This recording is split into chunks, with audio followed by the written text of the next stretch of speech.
అందరికీ నమస్కారం. ముందుగా ఈ వీడియోకి ఒక లైక్ కొట్టి మన ఛానల్ని సబ్స్క్రైబ్ చేసుకోండి. ఈ నెల మార్చి 3వ తేదీన మంగళవారం నాడు అత్యంత శక్తివంతమైన పాల్గొన పౌర్ణమి మరియు చంద్రగ్రహణం ఏర్పడుతుంది. ఈ పౌర్ణమి రోజునే లక్ష్మీదేవి పాల సముద్రం నుండి ఉద్భవించిందట. కాబట్టి ఈ వీడియో మీ కంటపడిందంటే మీరు చాలా అదృష్టవంతులనే చెప్పవచ్చు. లక్ష్మీదేవి జన్మించిన ఈ పౌర్ణమి రోజున ఒక చిన్న దీపం వెలిగించి లక్ష్మీదేవిని పూజిస్తే చాలు, మీ ఇంటి పేదరికం వెంటనే తొలగిపోయి అఖండ రాజయోగం పడుతుంది. అలాగే ఈ మంగళవారం నాడు సంపూర్ణ చంద్రగ్రహణం మన భారతదేశంలో కనిపిస్తుంది.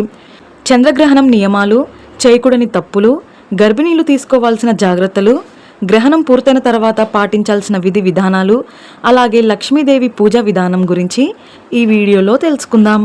ముందుగా ఈ వీడియోకి ఒక లైక్ కొట్టి జై శ్రీరామ్ అని కామెంట్ చేయండి. మార్చి 3వ తేదీ మంగళవారం నాడు మధ్యాహ్నం 3:20 గ్రహణం ప్రారంభమై సాయంత్రం 6:47 వరకు చంద్రగ్రహణం ఉంటుంది.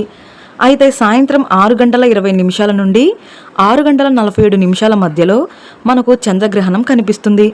ఈ గ్రహణ సమయంలో ఎలాంటి పూజలు చేయకూడదు. అయితే ఈ చంద్రగ్రహణం రోజున లక్ష్మీదేవి జయంతి కూడా వచ్చింది. అంటే ఈ రోజున లక్ష్మీదేవి జన్మించిన రోజు. కాబట్టి ఈ మంగళవారం ప్రతి ఒక్కరూ ఉదయాన్నే నిద్రలేచి ఇల్లంతా శుభ్రం చేసుకొని ఇంటి ముందు ముగ్గు వేసి ఇంటి గడపలకు పసుపు రాసి ఉదయం 9 గంటల్లోపే ఇంట్లో లక్ష్మీదేవిని పూజించండి.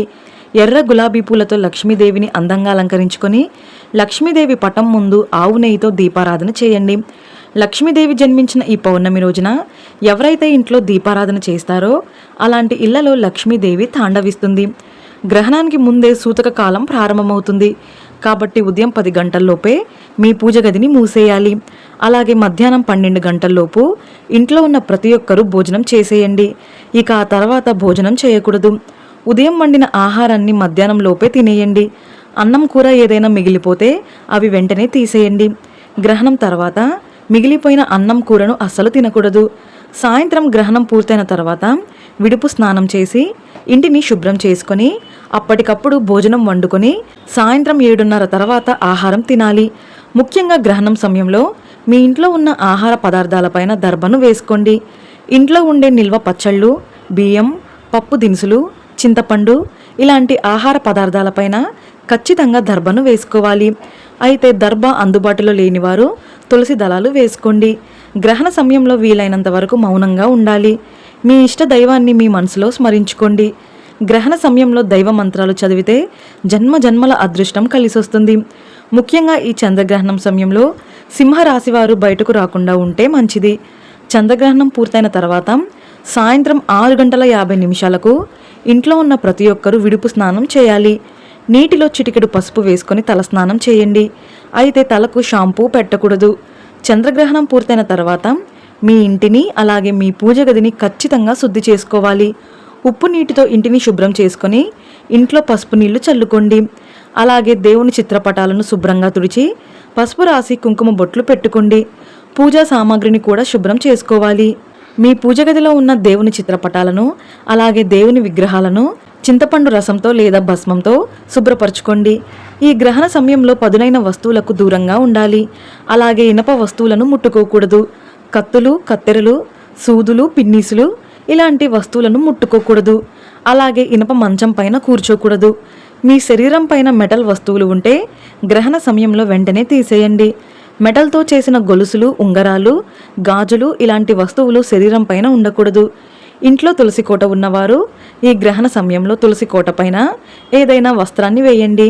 గ్రహణం పూర్తయిన తర్వాత తులసి కోట చుట్టూ గంగాజలం చిలకరించుకోండి. గ్రహణ సమయంలో ఆహారం మరియు నీళ్లు తీసుకోకూడదు. ఒకవేళ తప్పనిసరిగా ఆహారం లేదా నీళ్లు తీసుకోవాలనుకుంటే గ్రహణానికి ముందే ఆహారం పైన దర్భను వేసి ఆహారాన్ని లేదా నీటిని స్వీకరించవచ్చు. గ్రహణ సమయంలో ఇంటిని ఊడవకూడదు. అలాగే ఇంట్లో ఉన్న చెత్తను తీసి బయట పడేయకూడదు. అలాగే ఈ సమయంలో బట్టలు ఉతకకూడదు. ఇక గోడలకు మేకులు కొట్టడం, డ్రిల్లింగ్ పనులు చేయకూడదు. ముఖ్యంగా ఈ గ్రహణ సమయంలో అద్దంలో ముఖాన్ని చూడకూడదు. అలాగే తల దువ్వకూడదు. తలకు నూనె రాయకూడదు. ఇక జుట్టు కత్తిరించడం, గోళ్లు కత్తిరించడం అస్సలు చేయకండి. ఈ చంద్రగ్రహణ సమయంలో భార్యాభర్తలు దూరంగా ఉండాలి. అలాగే గ్రహణ సమయంలో పిండి రుబ్బకూడదు. ముఖ్యంగా గ్రహణ సమయంలో పెరుగు తోడు పెట్టకూడదు. అలా చేస్తే అది విషతుల్యం అవుతుంది. ఎంగిలి గిన్నెలు కూడా గ్రహణ సమయంలో తోమకూడదు. గ్రహణం పూర్తయిన తర్వాత ఇంట్లో ఏ పనైనా చేసుకోవాలి. అలాగే గ్రహణ సమయంలో పొరపాటున కూడా దేవుని విగ్రహాలను ముట్టుకోకూడదు. ఈ రోజున ఎట్టి పరిస్థితుల్లోనూ దూర ప్రయాణాలు చేయకండి. గ్రహణ సమయంలో భూమిపైన రేడియేషన్ ఎక్కువగా ఉంటుంది. కాబట్టి వీలైనంత వరకు ఈ గ్రహణ సమయంలో మొబైల్ ఫోన్ యూజ్ చేయకండి. లేదంటే రేడియేషన్ ప్రభావం ఇంకా పెరుగుతుంది.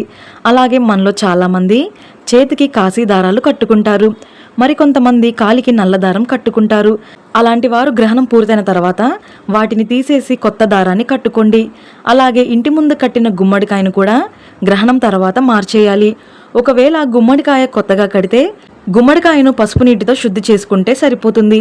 కానీ ఇంటి ముందు పాత గుమ్మడికాయ ఉంటే మాత్రం వెంటనే తీసేయండి. అలాగే గ్రహణ సమయంలో ధరించిన బట్టలను గ్రహణం పూర్తయిన తర్వాత వెంటనే ఉతికేయాలి. వాటిని అలాగే ఉంచకూడదు. అలాగే నిల్వ ఉంచిన పాత నీరు తీసేసి కొత్త నీటిని నింపుకోండి.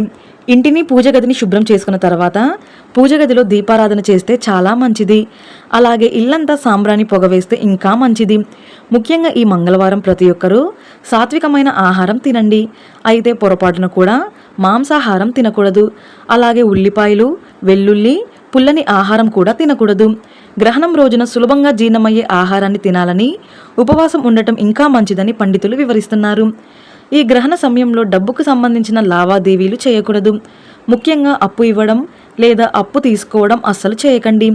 అలాగే ఈ రోజున కొత్త వస్తువులు కొనకూడదు. అలాగే వ్యాపారాలు ప్రారంభించకూడదు.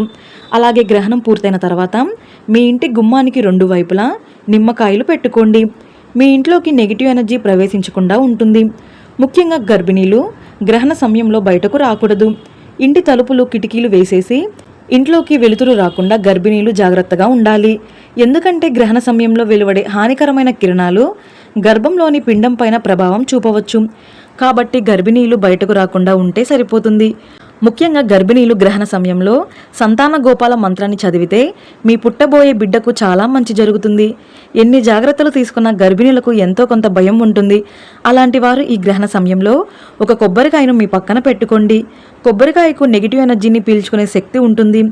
గ్రహణ సమయంలో దేవాలయాలన్నీ మూసేస్తారు. ఈ చంద్రగ్రహణం సింహరాశిలో సంచరించడం వల్ల సింహరాశి వారు ఈ గ్రహణాన్ని చూడకుండా ఉండడం మంచిది. సింహరాశితో పాటుగా వృషభ రాశి, మకర రాశి మరియు కన్యా రాశి ఈ 4 రాశులపైన చంద్రగ్రహణ ప్రభావం ఉంటుంది. కాబట్టి చెడు ఫలితాలు ఉన్న రాశుల వారు గ్రహశాంతులు ఆచరించడం వల్ల గ్రహణ దోషాల నుండి బయటపడతారు. ముఖ్యంగా ఈ 4 రాశుల వారు గ్రహణం పూర్తయిన తర్వాత మీ దగ్గరలో ఉన్న దేవాలయానికి వెళ్ళి బ్రాహ్మణులకు ఉలవలు మరియు బియ్యం దానంగా ఇవ్వండి. ఇలా దానం చేస్తే గ్రహణ దోషాలు తొలగిపోయి అష్టైశ్వర్యాలు కలిసొస్తాయి. అయితే ఇంట్లో ఉన్న చిన్నపిల్లలు అలాగే అనారోగ్య సమస్యలతో బాధపడేవారు ఈ గ్రహణ నియమాలను పాటించకపోయినా పర్లేదు. దైవనామస్మరణ చేసుకుంటే సరిపోతుంది. కాబట్టి ఎవరూ ఆందోళన పడాల్సిన పని లేదు. ఈ వీడియో మీకు నచ్చితే లైక్ చేసి సబ్స్క్రైబ్ చేసుకోండి. జై శ్రీరామ్.